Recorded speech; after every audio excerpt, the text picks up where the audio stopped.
සුබ දවසක් යාළුවනේ. ඉතින් මගේ UPS එකේ බැටරි එක පොඩ්ඩක් සවුත් වෙලා තියෙනවා. ඉතින් මම අද කරන්න යන්නේ මේ UPS එකේ බැටරි එක චේන්ජ් කරන්න තමයි යන්නේ. ඉතින් අපි බලමු කොහොමද මේක කරන්න කියලා.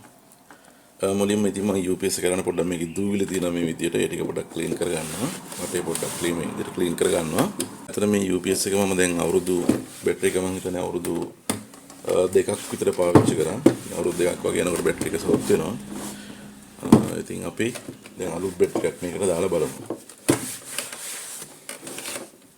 ඉතින් මුලින් අපි බැලුවොත් මෙන්න මේ විදිහට සිදුරු හතරක් තියෙනවා UPS එකේ යටපැත්තේ.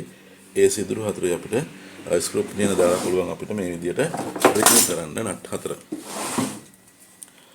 මේ විදිහට මම ස්ක්‍රූ පිනක් පාවිච්චි කරලා ටිකක් දිග එකක්. ඒක කරගෙන අපි මේ විදිහට යන ටික ඔක්කොම ගලව ගන්නවා.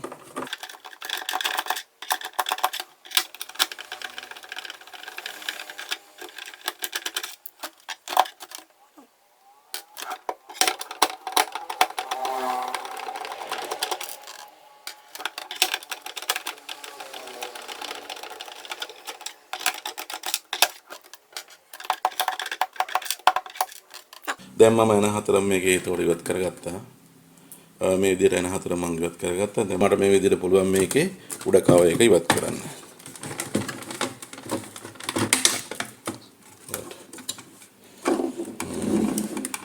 ඔන්න ඔයාලට පේන හොඳටම මේකේ බැටරි එකේ මේ විදිහට ඇසිඩ් බැඳිලා හොඳටම මේ අන්න පේනව නේද? මෙන්න මෙතනට ඇසිඩ් බැඳිලා හොඳටම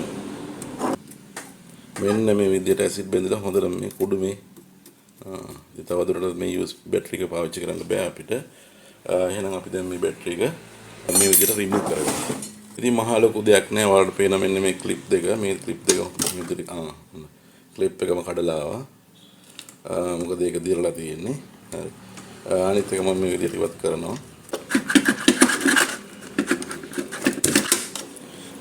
එතකොට මේ විදිහට මම ඒක රිමූව් කරා. නමුත් මෙතන ගැටලුවක් ආවා. මට මෙන්න මේක කඩලා ගියා. අපි බලමු ඒක දැන් මොකද කරන්න කියලා. අපිට බැටරිය පුළුවන් මේ විදිහට ඉවත් කරන්න. මෙන්න බලන්න මේ බැටරිය ගොඩක්ම සවුත් වෙලා මේ පින් එක ගාව. එහෙනම් මේ බැටරිය මම ඉවත් කරනවා. මුලින්ම බලමු දැන් මේ පින් එකට මොකද්ද කරන්න කියලා. මේක හදාගන්න පුළුවන් තත්ත්වය තියෙනවද කියලා. ඔක්සයිඩ් බෙදලා තියෙන හොඳට මේ විදිහට.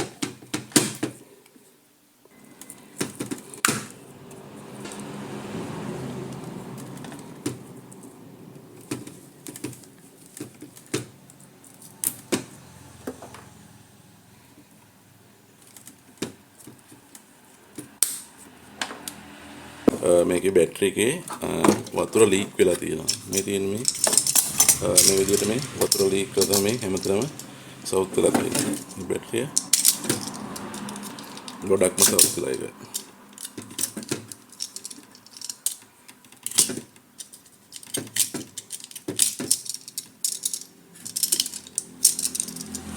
වයර් එකත් සවුත් වෙලා සෑහෙන්න.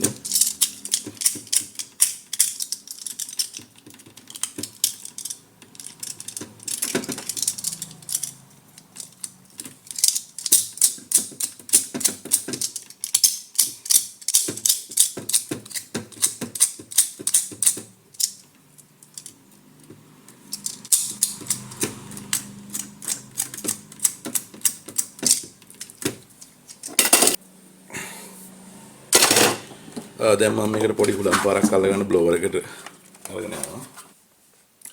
ඉතින් යාළුවනේ මෙන්න අලුත් බැටරි එකක් අපි ගාව තියෙනවා. දැන් මේ විදිහටම අලුත් බැටරි එකක් ගෙනත් තියෙනවා. මුලින්ම මේ ඒකේ මෙන්න මේ කව දෙක මම ඉවත් කර ගන්නවා. ඒතකොට දැන් ඉතින් මගේ එක පින් එකක් නැති නිසා මම මේකට වයර් කෑල්ලක් සෙට් කරලා සම්බන්ධ කරගෙන තමයි බලාපොරොත්තු වෙන්නේ. ඉතින් මම මේ වගේ වයර් කෑල්ලක් කපා ගත්තා. ඒක මම දැන් හොඳට සුද්ධ කර ගන්නවා. ප්ලාස්ටික් ආවරණය මේ විදිහට මම ඉවත් කර ගන්නවා මේකේ. දැන් මම මේකේ කළු පාට පැත්ත තමයි සවුත් වෙලා තියෙන්නේ. ඉතින් මේ රතු පාට පැත්ත තියෙනවා. ඒ නිසා මම මේකේ මේකට හොඳට මේ විදිහට දාලා අඬුවෙන් මේක හොඳට තද කර ගන්නවා. හොඳට පිට වෙන විදිහට මේකට හිර කර ගන්නවා මේ විදිහට.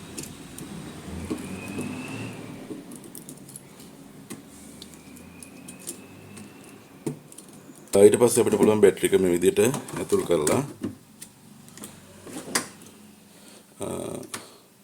මේ වයර් එක මේකට තව පොඩ්ඩක් මේ වයර් එක මෙතනට සම්බන්ධ කරගන්න පුළුවන්. මම මේක තව පොඩ්ඩක් සුද්ධ කරගන්නවා. මොකද මේකේ ටිකක් ඔක්සයිඩ් ගතිය පොඩ්ඩක් තියෙන නිසා.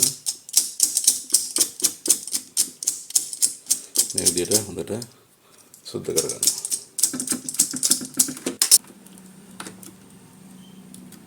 මේ විදිහට මම වයර් එක මේකට සම්බන්ධ කරගන්නවා.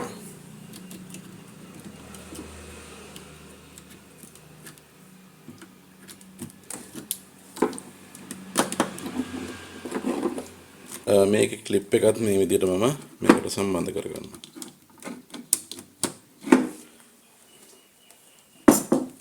දැන් අපිට පුළුවන් UPS එක වැඩ කරනවද කියලා බලන්න. පොඩ්ඩක් මේ විදිහට ඔන් කරලා බලනවා. UPS එක ඔන් වෙනවා. මෙතන ලයිට් එක පත් වෙනවා මේ විදිහට. UPS එකේ අවුලක් නැහැ. කනෙක්ෂන් එක හොඳයි. ඊට පස්සේ මම දැන් කවර් එක වහගන්න යන්නේ ෆ්‍රන්ට් කවර් එක. මේ විදිහට මේක මේ විදිහට සම්බන්ධ කරගෙන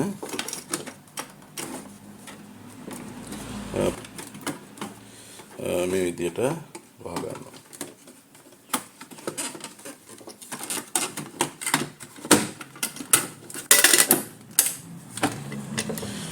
ෆ්‍රන්ට් කවර් එක වහගෙන අපි මේක මේ විදිහට ලොක් කරගන්නවා. right. දැන් අපිට තියෙන අනිත් පැත්තෙන් ඇන ටික සවි කරන්න මුලින්ම ඕන තව පාරක් අපිට ටෙස්ට් කරන්න පුළුවන්. UPS එක වැඩ කරනවා උගක් නේ. මේ විදිහට මම එන හතර හරි.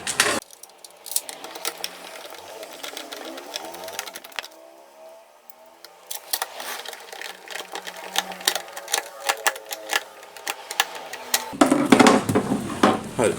එතකොට UPS එක සෙට් කරා. දැන් මේ විදිහට අපිට පේනවා. ඉතින් අපි බැලුවොත් දැන් UPS එක ඔන් කරලා ඔයාලට පේනවා මේකේ මේ විදිහට UPS එක පවර් ඔන් වෙනවා. සද්ද එනවා ඔයාලට. ලයිට් එක මට මේ විදිහට පෙන්වන්න පුළුවන්. right. මම දැන් UPS එක ඔෆ් කරනවා.